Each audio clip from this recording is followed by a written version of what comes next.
नमः ओं विष्णुपदाय कृष्णपृष्ठाय भूतले श्रीमते जयपताक स्वामिनिति नामने नमः आचार्यपदाय निताय कृष्णप्रदायिनि कौरकथदामदाय नगरग्रामतारिणि नमः ओं विष्णुपदाय कृष्णपृष्ठाय भूतले श्रीमते भक्तिवेदांत स्वामिनिति नामिनि नमस्ते सरस्वते देवी गौरवाणी प्रचारिणि निर्विशेष शून्यवादी पाश्चात्य देशधारिणि जय श्री कृष्ण चैतन्य प्रभु नित्यानंद श्री अद्वैता गदाधर श्रीवासादि गौर भक्तवृंद हरे कृष्ण कृष्ण कृष्ण हरे हरे हरे राम राम राम हरे हरे ಹರೇ ಕೃಷ್ಣ. ಆ ನಿನ್ನೆ ನಾವು ದಾಮೋದರ ಲೀಲೆಯ ಬಗ್ಗೆ ನೋಡಿದ್ದೀವಿ. ಆ ಸೊ ಆ ದಾಮೋದರ ಲೀಲೆಯ ಕೊನೆಯಲ್ಲಿ ಆ ಭಗವಂತ ಶ್ರೀಕೃಷ್ಣರು ಬಂದು ಎರಡು ಅರ್ಜುನ ಮರಗಳನ್ನು ಆ ಮುರಿದಿರ್ತಾರೆ. ಸೊ ಅದರಿಂದ ಎರಡು ಆ ವ್ಯಕ್ತಿಗಳಿಗೆ ಶಾಪ ವಿಮೋಚನ ಅನ್ನೋದು ಆ ಬಂದಿರುತ್ತದೆ. ಸೊ ನಾವೆಲ್ಲರೂ ಗೊತ್ತು ನಲಕುಬೇರ ಮತ್ತು ಮಣಿಗ್ರೀವ. ಸೊ ಎಲ್ಲರೂ ಅವತ್ತು ಒಂದು ಆ ರಾತ್ರಿ ಎಲ್ಲರೂ ಆ ಮರ ಒಂದು ಮುರಿದೋಗುವ ಒಂದು ಶಬ್ದವನ್ನು ಕೇಳಿ ಅಲ್ಲಿ ವೃಂದಾವನದಲ್ಲಿರುವ ಎಲ್ಲಾ ಆ ವೃಂದಾವನದಲ್ಲಿರುವ ಎಲ್ಲಾ ಹಿರಿಯರು, ಗೋಪಿಯರು ಎಲ್ಲರೂ ಬಂದು ಅಲ್ಲಿ ನೋಡಿರ್ತಾರೆ.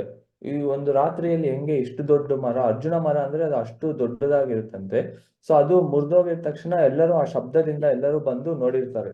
ಸೊ ಎಲ್ಲರೂ ಬಂದಾಗ ಅವರೆಲ್ಲರಿಗೂ ಆಶ್ಚರ್ಯ. ಸೊ ಎಲ್ಲರೂ ನಂದ ಮಹಾರಾಜರವರ ಆ ಹಿರಿಯ ಗೋಪರೆಲ್ಲ ಹೇಳ್ತಾರೆ, ನಿಮ್ಮ ಮಗ ಬಂದು ಒಂದು ಸಾಧಾರಣವಾಗಿರುವ ಒಂದು ಮಗ ಅಲ್ವಾ, ಇಷ್ಟು ದೊಡ್ಡ ಮರಗಳನ್ನು ಮುರಿದಿದ್ದಾರೆ, ಮತ್ತೆ ಅವರು ಹುಟ್ಟಿದ್ರಿಂದ ಪ್ರತಿಯೊಂದು ದಿನ ಯಾವುದೇ ಒಂದು ಅಸುರಗಳನ್ನು ವಧ ಮಾಡ್ತಾ ಇದ್ದಾರೆ, ಇದೊಂದು ಅದ್ಭುತವಾದ ಮಗ, ದೇವರ ಒಂದು ವರ ಅಂತೆಲ್ಲ ಹೊಗಳ್ತಾ ಇರ್ತಾರೆ. ಸೊ ಅವಾಗ ನಂದ ಮಹಾರಾಜರಿಗೂ ಅವ್ರಿಗೆ ಅದನ್ನ ಕೇಳಿದ ತಕ್ಷಣ ತುಂಬಾ ಸಂತೋಷವಾಗಿರುತ್ತದೆ. ಅವರು ಇದೆಲ್ಲ ಕೇಳಿ ಓಕೆ ಆ ದಿನವನ್ನು ಕಳೀತಾರೆ.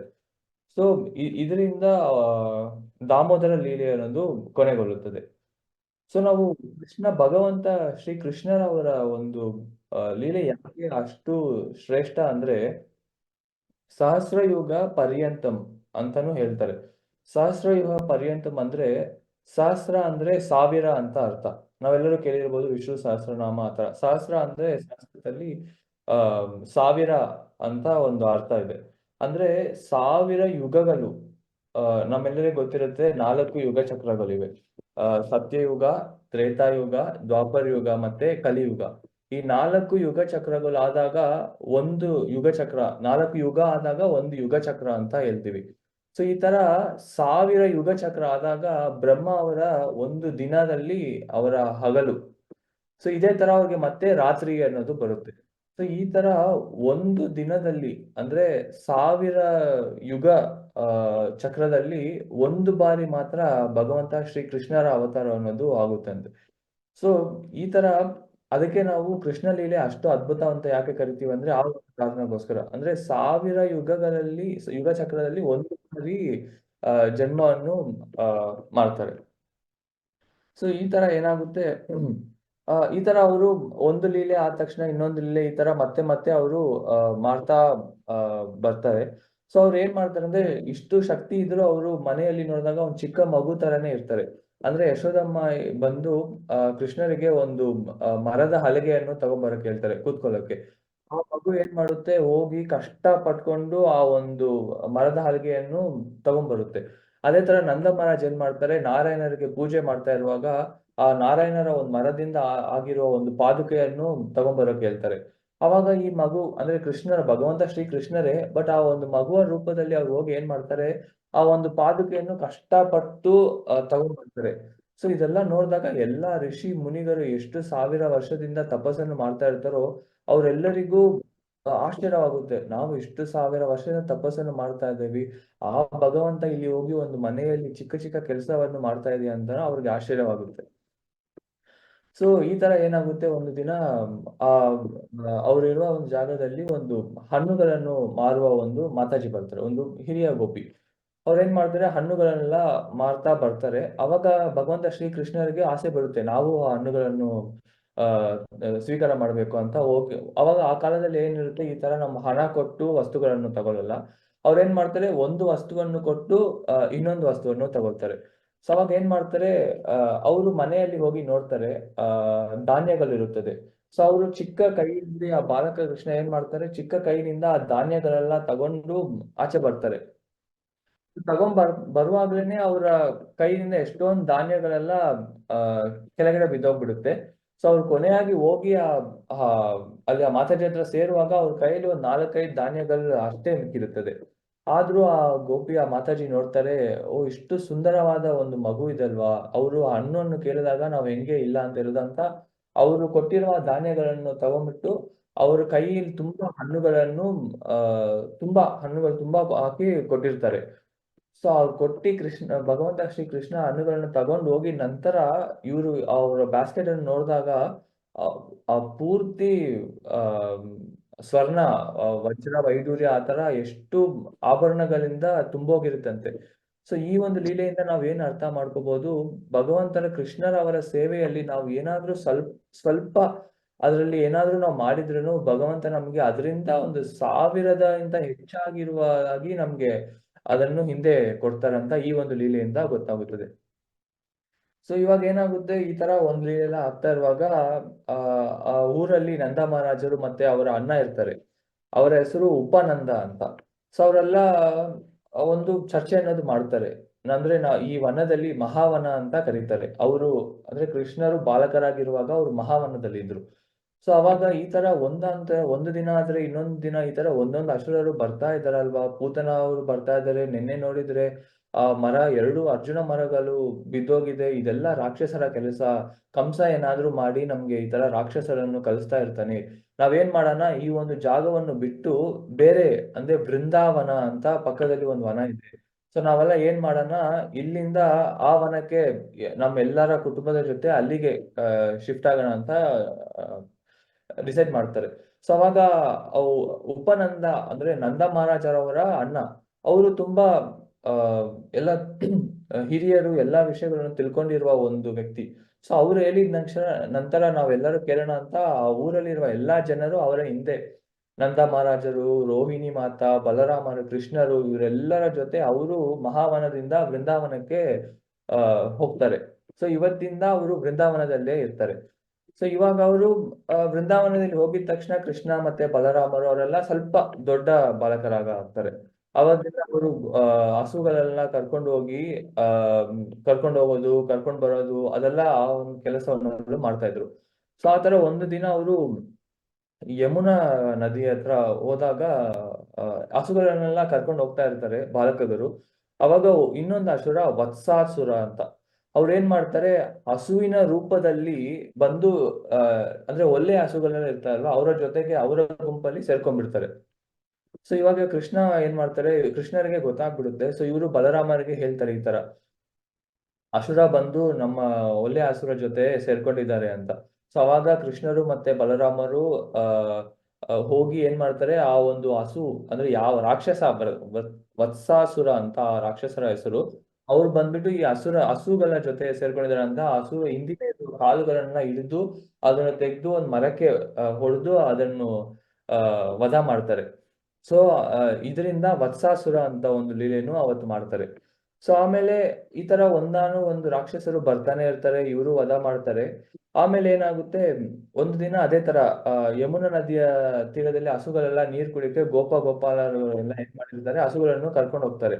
ಆ ಯಮುನಾ ನದಿಯಲ್ಲಿರುವ ನೀರನ್ನು ಹಸುಗಳು ಕುಡಿತಾ ಇರುತ್ತೆ. ಅವಾಗ ನೋಡಿದಾಗ ಒಂದು ದೊಡ್ಡ ಪರ್ವತದ ಅಷ್ಟು ದೊಡ್ಡ ಒಂದು ಶರೀರ ಇರುತ್ತೆ ಅಲ್ಲಿ, ಒಂದು ಪ್ರಾಣಿನ ಪಕ್ಷಿನ ಅಷ್ಟು ದೊಡ್ಡ ಒಂದು ಶರೀರ. ಬಟ್ ಆದ್ರೆ ಅದು ಏನು ಮೂಮೆಂಟ್ ಇರಲ್ಲ ಆ ಒಂದು ಪಕ್ಷಿಗೆ.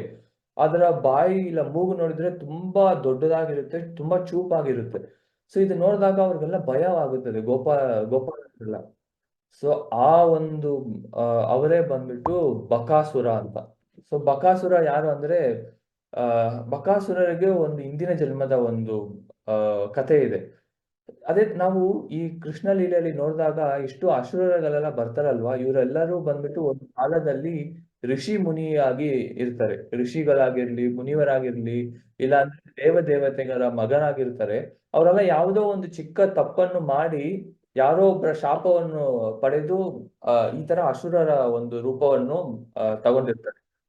ಸೊ ಅದೇ ತರ ಇವಾಗ ಬಕಾಸುರ ಆಗಿರ್ತಾರಲ್ವಾ, ಅವರು ಒಂದು ಕಾಲದಲ್ಲಿ ಹಯಗ್ರೀವ ಅಂತ ನಾವು ಕೇಳಿರ್ತೀವಿ. ಹಯಗ್ರೀವ ಅವರ ಮಗರಾಗಿದ್ರು. ಸೊ ಅವರ ಹೆಸರು ಉತ್ಕಾಲ ಅಂತ.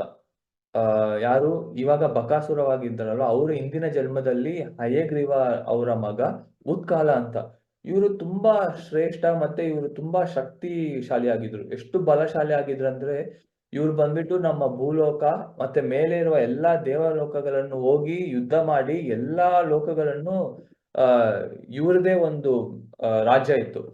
ಅಷ್ಟು ಶ್ರೇಷ್ಠರಾಗಿದ್ರು. ಮತ್ತೆ ವೇದಗಳಲ್ಲಿ ಏನ್ ಹೇಳಿದ್ದಾರೆ ಅಂದ್ರೆ, ಪುರಾಣಗಳಲ್ಲಿ ಇವರು 100 ವರ್ಷ ಅಂದ್ರೆ ದೇವಲೋಕದ 100 ವರ್ಷ. ಇದ್ಯಾಕೆ ದೇವಲೋಕದ 100 ವರ್ಷ ಅಂತಾರೆ ಅಂದ್ರೆ, ದೇವರಿಗೆ ಬಂದ್ಬಿಟ್ಟು ಒಂದು ದಿನ ಅಂದ್ರೆ ಒಂದು ಹಗಲು ಅಂದ್ರೆ ನಮ್ಮ ಈ ಭೂಲೋಕದಲ್ಲಿ 6 ತಿಂಗಳು. ಅದಕ್ಕೆ ನಾವು ದಕ್ಷಿಣಾಯನ ಉತ್ತರಾಯಣ ಅಂತ ಹೇಳ್ತೀವಿ. ಅಂದ್ರೆ ನಮ್ಮ ಭೂಲೋಕದಲ್ಲಿ 6 ತಿಂಗಳು ಸೇರಿದ್ರೆ ದೇವಲೋಕದಲ್ಲಿ ಒಂದು ಹಗಲು ಮತ್ತೆ ಒಂದು ರಾತ್ರಿ. ಸೊ ಅದೇ ತರ ದೇವಲೋಕದಲ್ಲಿ ಒಂದು ವರ್ಷ ಅಂದ್ರೆ ನಮಗೆ 36,000 ವರ್ಷಗಳು.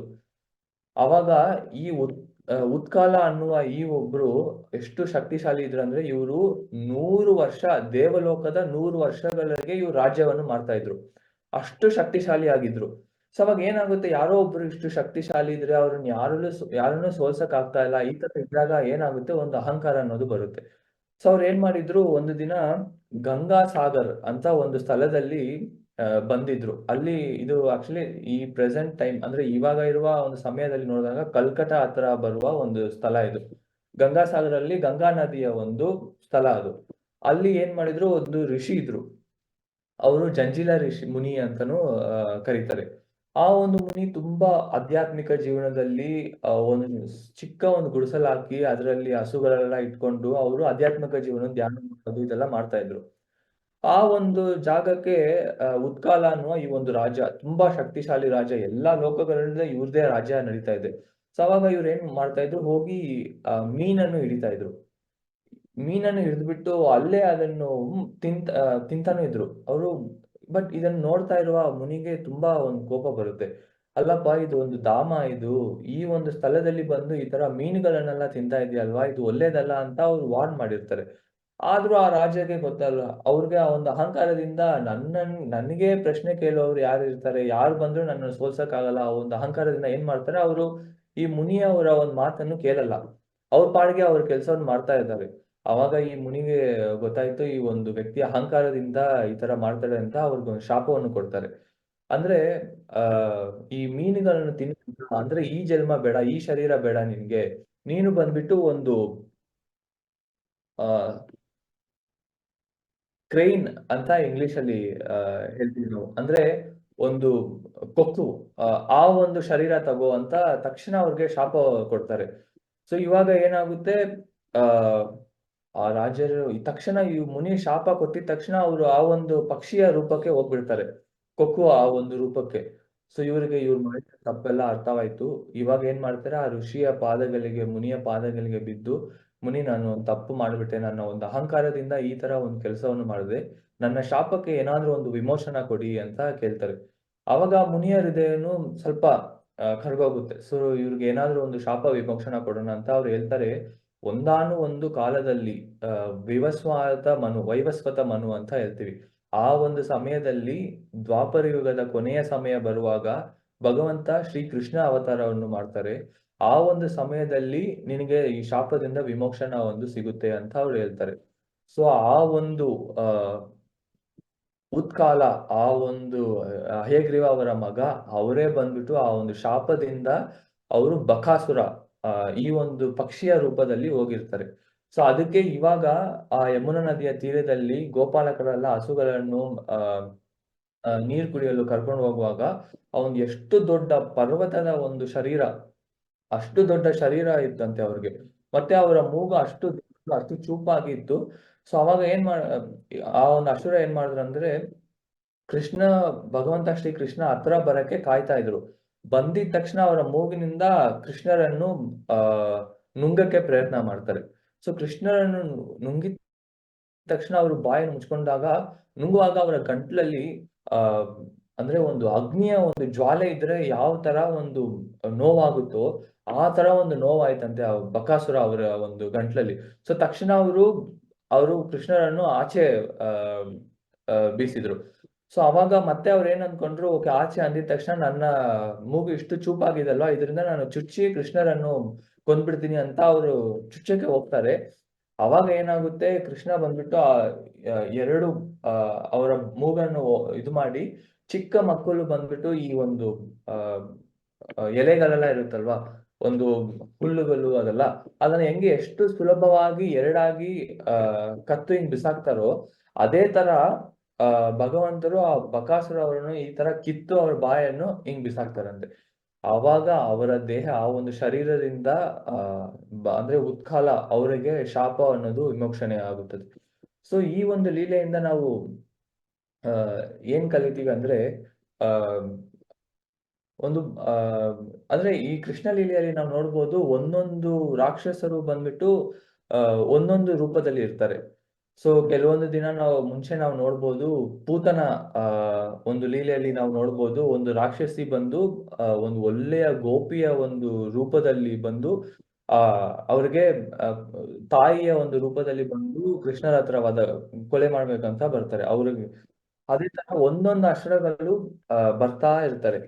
ಸೊ ಇದರಲ್ಲಿ ನಮ್ಮ ವೇದ ಇಲ್ಲ ಪುರಾಣಗಳು ಏನ್ ಹೇಳುತ್ತೆ ಅಂದ್ರೆ, ಇವಾಗ ಕೃಷ್ಣ ಬೃಂದಾವನದಲ್ಲಿ ಜನ್ಮವನ್ನು ಮಾಡುವಾಗ ಈ ತರ ಒಂದೊಂದು ಅಸುರ ಇವರೆಲ್ಲ ಹೆಂಗೆ ಬಂದು ಅವರನ್ನು ಕೊಲೆ ಮಾಡಕ್ಕೆ ಪ್ರಯತ್ನ ಪಟ್ರು, ಅದೇ ತರ ನಾವು ಭಕ್ತರೆಲ್ಲ ಕೃಷ್ಣ ಭಕ್ತಿಯಲ್ಲಿ ಕೃಷ್ಣ ಭಕ್ತಿಗೆ ಬಂದಿದ ತಕ್ಷಣ ನಾವು ನಮ್ಮ ಕೃಷ್ಣ ಭಕ್ತಿಯಲ್ಲಿ ಮುಂದೆ ಹೋಗಕ್ಕೆ ಪ್ರಯತ್ನ ಪಡ್ತೀವಿ. ಸೊ ಅವ್ರು ಏನ್ ಮಾಡ್ತಾರೆ, ಬೃಂದಾವನದಲ್ಲಿ ಕೃಷ್ಣರು ರಿಲೇ ಮಾಡಿದ್ರು, ಅದೇ ತರ ನಮ್ಮ ಹೃದಯವನ್ನು ಬೃಂದಾವನ ಅಂತ ಹೋಲಿಸಿ ನಾವು ಇವಾಗ ಕೃಷ್ಣ ಭಕ್ತಿಯಲ್ಲಿ ಬಂದಾಗ ಭಗವಂತ ಶ್ರೀಕೃಷ್ಣ ನಮ್ಮ ಹೃದಯದಲ್ಲೂ ಬರ್ತಾರೆ. ಅವಾಗ ಏನಾಗುತ್ತೆ, ಇದೇ ತರ ಒಂದೊಂದು ಅಕ್ಷರಗಳು ನಮ್ಮ ಹೃದಯದಲ್ಲೂ ಬರ್ತಾರೆ. ಯಾವ ರೂಪದಲ್ಲಿ ಅಂದ್ರೆ ಅನರ್ಥ ಅಂತ ಹೇಳ್ತೀವಿ. ಈ ಒಂದು ಅನರ್ಥ ಹೆಂಗ್ ಬರುತ್ತೆ ಅಂದ್ರೆ, ಒಂದೊಂದು ಅಕ್ಷರಗಳು ನಾವು ಒಂದೊಂದು ಆ ಅನರ್ಥಕ್ಕೆ ಹೋಲಿಸ್ಬೋದು. ಇವಾಗ ಒಂದು ಉದಾಹರಣೆಗೆ,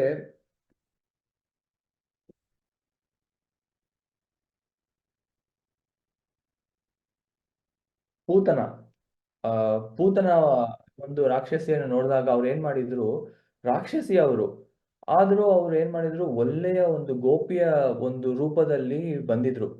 ಈ ಒಂದು ಅನರ್ಥ ಯಾವುದಕ್ಕೆ ಹೋಲಿಸ್ತಾರೆ ಅಂದ್ರೆ, ಒಂದು ಗುರು, ಒಂದು ಒಳ್ಳೆಯ ಒಂದು ಗುರು ಇರ್ತಾರೆ.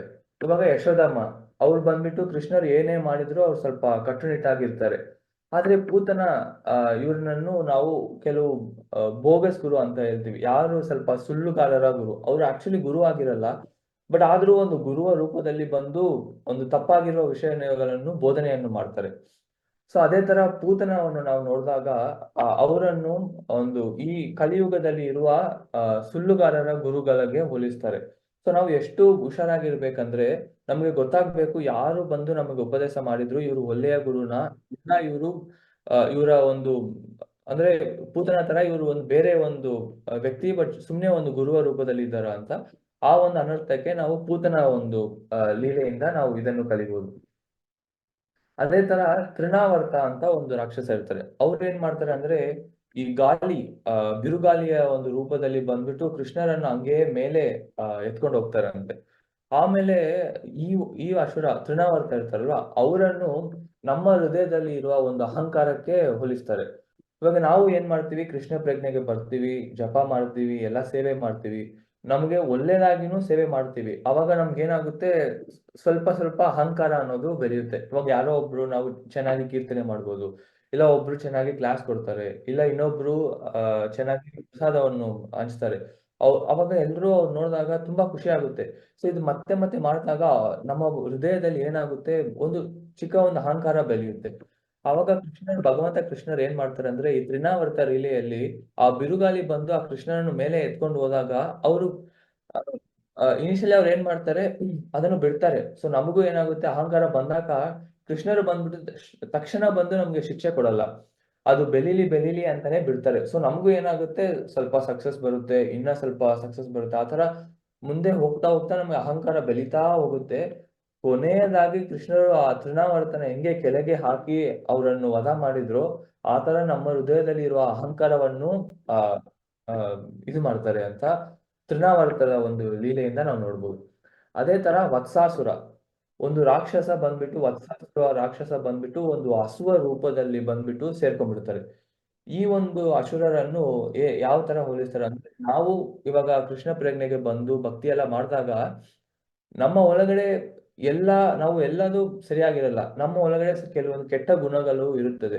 ಆದ್ರೆ ನಾವೇನ್ ಮಾಡ್ತೀವಿ, ಸ್ವಲ್ಪ ಕೃಷ್ಣ ಭಕ್ತಿಗೆ ಬಂದಿದ ತಕ್ಷಣ ಅದೆಲ್ಲ ಕವರ್ ಮಾಡ್ಕೋತೀವಿ. ಅದೆಲ್ಲ ಮುಚ್ಕೊಂಡ್ಬಿಡ್ತೀವಿ. ಬರೀ ಒಳ್ಳೆಯ ವಿಷಯಗಳನ್ನ ಮಾತ್ರ ಆಚೆ ತೋರಿಸ್ತೀವಿ. ಚೆನ್ನಾಗಿ ಮಾತಾಡ್ತೀವಿ, ಬೇರೆಯವ್ರ ಜೊತೆ ಎಲ್ಲಾ ಚೆನ್ನಾಗೇ ಇರ್ತೀವಿ. ಆದ್ರೆ ನಮ್ಮ ಒಳಗಡೆ ಎಷ್ಟು ಕಲ್ಮಶಗಳು ಇದೆ ಅಂದ್ರ ಅದು ನಮ್ಗೆ ಗೊತ್ತು, ಮತ್ತೆ ಭಗವಂತನಿಗೆ ಗೊತ್ತು. ಸೊ ಆ ಒಂದು ಅನರ್ಥ ಅದನ್ನು ಆ ವತ್ಸಾಸುರ ಅವ್ರ ಜೊತೆಗೆ ಹೋಲಿಸ್ತಾರೆ. ಆ ಒಂದು ಅನರ್ಥ ಇದ್ದಾಗ ನಾವ್ ಏನ್ ಮಾಡ್ಬೇಕಂದ್ರೆ, ನಾವು ನಮ್ಮ ಸೀನಿಯರ್ ಭಕ್ತರು, ನಮ್ಮ ಹಿರಿಯ ಭಕ್ತರ ಹತ್ರ ಹೋಗಿ, ಈ ತರ ನನ್ನ ಹತ್ರ ಒಂದು ಇಷ್ಟು ಸ್ವಲ್ಪ ಕೆಟ್ಟ ಗುಣಗಳಿವೆ, ಇಲ್ಲ ಈ ತರ ಇದೆ, ಈ ತರ ಆಲೋಚನೆಗಳು ಬರ್ತಾ ಇದೆ ಅಂತ ಅವ್ರ ಹತ್ರ ಹೇಳಿ ಅದನ್ನು ಬೇಕು. ಅದೇ ತರ ಆ ಧೇನುಕಾಸುರ ಅಂತ ಅವ್ರೇನ್ ಮಾಡ್ತಾರೆ, ಒಂದು ಕತ್ತೆಯ ರೂಪದಲ್ಲಿ ಬರ್ತಾರೆ ಧೇನುಕಾಸುರ. ಅವಾಗ ಆ ಒಂದು ಧೇನುಕಾಸುರನ್ನು ಯಾವ ಒಂದು ಅನರ್ಥಕ್ಕೆ ಹೋಲಿಸ್ತಾರೆ ಅಂದ್ರೆ, ಈ ಭೌತಿಕ ಲೋಕದಲ್ಲಿ ಕೆಲವೊಂದು ಜನ, ಒಂದು ಕತ್ತೆ ಏನ್ ಮಾಡುತ್ತೆ ಅಂದ್ರೆ ತುಂಬಾ ಕಷ್ಟಪಟ್ಟು ದುಡಿಯುತ್ತೆ ಅದು. ಆದ್ರೆ ಅದರಲ್ಲಿ ಪ್ರತಿಫಲನೇ ಇರಲ್ಲ. ಅದೇ ತರ ಈ ಲೋಕದಲ್ಲಿ ನಾವು ನೋಡ್ಬೋದು, ಎಲ್ಲರೂ ನಾನು ಬಿಸಿ ಇದೀನಿ, ಬೆಳಗ್ಗೆಯಿಂದ ರಾತ್ರಿ ತನಕ ಬಿಸಿ ಅಂತ ಹೇಳ್ತಾ ಇರ್ತಾರೆ. ಅದ್ ಆದ್ರೆ ಅವರು ಏನ್ ಮಾಡ್ತಾರೆ ಅಂದ್ರೆ, ಒಂದು ಭೌತಿಕ ಒಂದು ಲಾಭಕ್ಕೋಸ್ಕರ, ಒಂದು ಹಣಕ್ಕೋಸ್ಕರ, ಇಲ್ಲ ಯಾವುದೋ ಒಂದು ಪದವಿಗೋಸ್ಕರ ಅವ್ರು ಅಷ್ಟು ಕಷ್ಟಪಟ್ಟು ಕೆಲಸ ಮಾಡ್ತಾ ಇರ್ತಾರೆ. ಸೊ ಅದೇ ತರ ನಾವೇನ್ ತಿಳ್ಕೊಬೇಕಂದ್ರೆ, ಭೌತಿಕ ಲೋಕದಲ್ಲಿ ಅಷ್ಟು ಕಷ್ಟಪಟ್ಟು ಕೆಲಸ ಮಾಡಬಾರ್ದು. ನಾವು ಭಕ್ತಿಯಲ್ಲಿ ಮಾಡ್ಬೇಕು. ಎಷ್ಟು ಬೇಕು ನಮ್ಮ ಶರೀರನು, ನಮ್ಮ ಒಂದು ಮನೆಯನ್ನು ಮೇಂಟೈನ್ ಮಾಡಕ್ಕೆ ಎಷ್ಟು ಬೇಕೋ ಅಷ್ಟು ಕೆಲಸ ಮಾಡಿ, ಮಿಕ್ಕಿದಿರುವ ಸಮಯವನ್ನು ಭಕ್ತಿಯಲ್ಲಿ ಉಪಯೋಗ ಮಾಡ್ಬೇಕು. ತುಂಬಾ ಹೆಚ್ಚಾಗಿಯೂ ನಾವು ಕಷ್ಟ ಪಡಬಾರ್ದು. ಆ ಒಂದು ಅನರ್ಥ ಬಂದ್ಬಿಟ್ಟು ಧೇನುಕಾಸುರರಿಗೆ ಹೋಲಿಸ್ತಾರೆ. ಇವಾಗ ಇವತ್ತು ನಾವು ನೋಡಿದ್ದು ಬಕಾಸುರ. ಬಕಾಸುರ ಬಂದ್ಬಿಟ್ಟು ಏನ್ ಮಾಡಿದ್ರು ಅಂದ್ರೆ, ಅವರು ಒಂದು ಅಸುರ. ಆದ್ರೂ ಅವ್ರು ಏನ್ ಮಾಡಿದ್ರು, ಯಮುನಾ ನದಿಯ ತೀರ ಬಂದ್ಬಿಟ್ಟು ಹಂಗೆ ಸೈಲೆಂಟ್ ಆಗಿದ್ರು. ಸೊ ಯಾರಾದ್ರೂ ನೋಡಿದ್ರೆ ಏನಾಗುತ್ತೆ, ಇವ್ರು ನಮ್ಗೆ ಏನು ಅಪಾಯವನ್ನು ಮಾಡಲ್ಲ ಅಂತ ನಂಬಿ ಅವ್ರ ಹತ್ರ ಹೋಗ್ತಾರೆ. ಬಟ್ ಹತ್ರ ಹೋಗಿದ ತಕ್ಷಣ ಅವ್ರು ಏನ್ ಮಾಡ್ತಾರೆ, ಅವನನ್ನು ಕೊಂದ್ಬಿಡ್ತಾರೆ. ಸೊ ಇದೇ ತರ ಈ ಒಂದು ಅನರ್ಥ ಬಂದ್ಬಿಟ್ಟು ಒಂದು ವೈಷ್ಣವರ ಜೀವನದಲ್ಲಿ 5ನೇ ಒಂದು ಅನರ್ಥ. ಅಂದ್ರೆ ನಾವೆಲ್ಲರೂ ಒಳ್ಳೆಯವ್ರ ತರಾನೇ ಇರ್ತೀವಿ. ಆದ್ರೆ ನಮ್ಗೆ ಒಂದ್ ತಕ್ಷಣ ಸಮಯ ಬಂದಾಗ ನಮ್ ಒಳಗಡೆ ಇರುವ ಆ ಒಂದು ಕಲ್ಮಶ ಅನ್ನೋದು ಆಚೆ ಬರುತ್ತೆ. ಆ ಕಪಟತನ ಅಂತ ಹೇಳ್ತೀವಿ. ಅಂದ್ರೆ ಡೂಪ್ಲಿಸಿಟಿ. ಅಂದ್ರೆ ಮುಂದೆ ಒಂಥರ ಇರ್ತೀವಿ, ಹಿಂದೆ ಬೇರೆ ಒಂದು ಮನುಷ್ಯರ ಒಂದು ಸ್ವಭಾವ ಇರುತ್ತೆ. ಸೊ ಈ ಒಂದು ಕಪಟತನಕ್ಕೆ ನಾವು ಬಕಾಸುರ ಒಂದು ಅಸುರಗೆ ಹೋಲಿಸ್ತಾರೆ.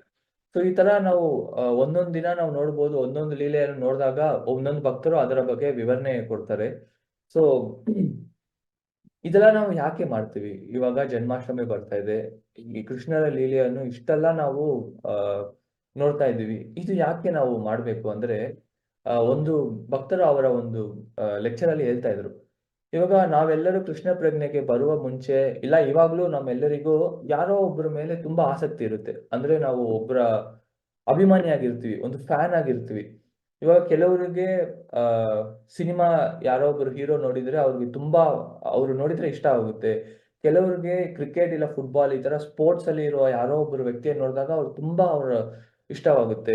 ಕೆಲವರಿಗೆ ಪೊಲಿಟಿಕಲ್ ಲೀಡರ್ಸ್, ಅಂದ್ರೆ ಈ ದೇಶಕ್ಕೋಸ್ಕರ ಹೋರಾಡುವರು, ಇಲ್ಲ ಈ ತರ ಲೀಡರ್ಸ್ ಅನ್ನು ನೋಡಿದಾಗ ಅವ್ರಿಗೆ ತುಂಬಾ ಆಸಕ್ತಿ ಆಗಿರುತ್ತೆ.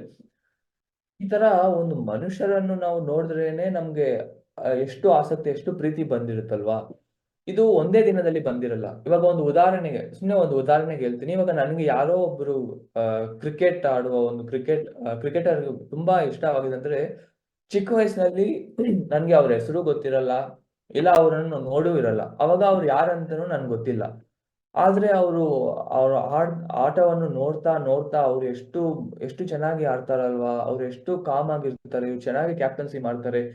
ಇದೆಲ್ಲ ನೋಡ್ದಾಗ ಏನಾಗುತ್ತೆ, ಅವ್ರ ಮೇಲೆ ಇರುವ ನನ್ನ ಪ್ರೀತಿ ಹೆಚ್ಚಾಗ್ತಾ ಬರುತ್ತೆ. ಅದೇ ತರ ನಾವೇ ನೋಡ್ದಾಗ ಸ್ವಲ್ಪ ಪ್ರೀತಿ ಬರುತ್ತೆ.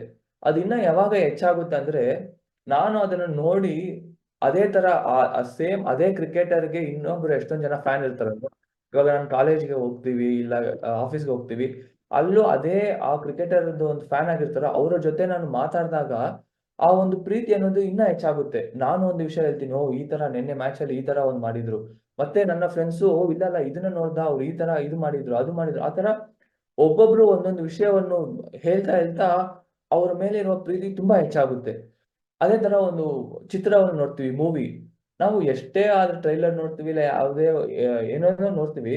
ಆದ್ರೂ ನಮ್ಮ ಒಂದು ಸ್ನೇಹಿತರು ಅದನ್ನ ಹೋಗಿ ನೋಡಿ ಬಂದು, ಇಲ್ಲ ಈ ಮೂವಿ ತುಂಬಾ ಚೆನ್ನಾಗಿದೆ ಅಂದ್ರೆ ನಾವ್ ಏನ್ ಮಾಡ್ತೀವಿ ಅಂದ್ರೆ, ತುಂಬಾ ಇಷ್ಟ ಆಗುತ್ತೆ ನಾವು ಹೋಗಿ ನೋಡ್ತೀವಿ. ಅದೇ ತರ ನಮ್ಗೆ ಇವಾಗ ಭಗವಂತನ ಮೇಲೆ ಪ್ರೀತಿ ಬರ್ಬೇಕು. ಅಂದ್ರೆ ಭಗವಂತನ ಮೇಲೆ ಇರುವ ಪ್ರೀತಿ ಅಂದ್ರೆ ಭಕ್ತಿ ಅಂತ. ಇದು ಹೆಚ್ಚಾಗ್ಬೇಕಂದ್ರೆ ನಾವೇ ಬೇಕಾದ್ರೆ ಕೃಷ್ಣ ಲೀಲೆ ಎಲ್ಲ ಓದ್ಬೋದು, ಎಲ್ಲ ತಿಳ್ಕೊಬೋದು. ಆದ್ರೂ ಯಾರು ಇನ್ನೊಬ್ರಿಗೆ ಕೃಷ್ಣ ಮೇಲೆ ಎಷ್ಟು ಪ್ರೀತಿ ಇರುತ್ತಲ್ಲ, ಭಕ್ತಿ ಇರುತ್ತಲ್ಲ, ಅವರ ಒಂದು ಎಕ್ಸ್‌ಪೀರಿಯನ್ಸ್ ಇಲ್ಲ ಕೃಷ್ಣನ ಬಗ್ಗೆ ಹೇಳುವಾಗ ಏನಾಗುತ್ತೆ ನಮ್ಗೆ ಇನ್ನ ಪ್ರೀತಿ ಹೆಚ್ಚಾಗುತ್ತೆ. ಸೊ ಆ ಒಂದು ವಿಷಯಕ್ಕೋಸ್ಕರ ನಾವು ನೋಡ್ಬೋದು, ಇವಾಗ ನಮ್ಮ ಸರ್ಕಲ್ ಇಂದ ಜನ್ಮಾಷ್ಟಮಿಯ ತನಕ ಪ್ರತಿದಿನ ಕೃಷ್ಣರ ಲೀಲೆಯ ಬಗ್ಗೆ ಒಂದೊಂದು ಭಕ್ತರು ಬಂದು ಎಷ್ಟು ಚೆನ್ನಾಗಿ ಕೃಷ್ಣರ ಲೀಲೆಯನ್ನು ಹೇಳ್ತಾ ಇದ್ದಾರೆ. ಸೊ ಇದೆಲ್ಲ ಕೇಳಿ ಈ ಒಂದು ಜನ್ಮಾಷ್ಟಮಿಯಿಂದ ನಮಗೂ ಕೃಷ್ಣನ ಮೇಲಿರುವ ಪ್ರೀತಿ ಸ್ವಲ್ಪ ಆದ್ರೂ ಹೆಚ್ಚಾಗ್ಲಿ ಅಂತ ಪ್ರಾರ್ಥನೆ ಮಾಡೋಣ. ಸೊ ನೀವೆಲ್ಲರೂ ಸೇರಿ ನನ್ನ ಭಕ್ತಿಯು ಕೃಷ್ಣನ ಮೇಲಿರುವ ಭಕ್ತಿನೂ ಹೆಚ್ಚಾಗಲಿ ಅಂತ ಪ್ರಾರ್ಥನೆ ಮಾಡ್ಬೇಕು ಅಂತ ವಿನಂತಿ. ಹರೇ ಕೃಷ್ಣ.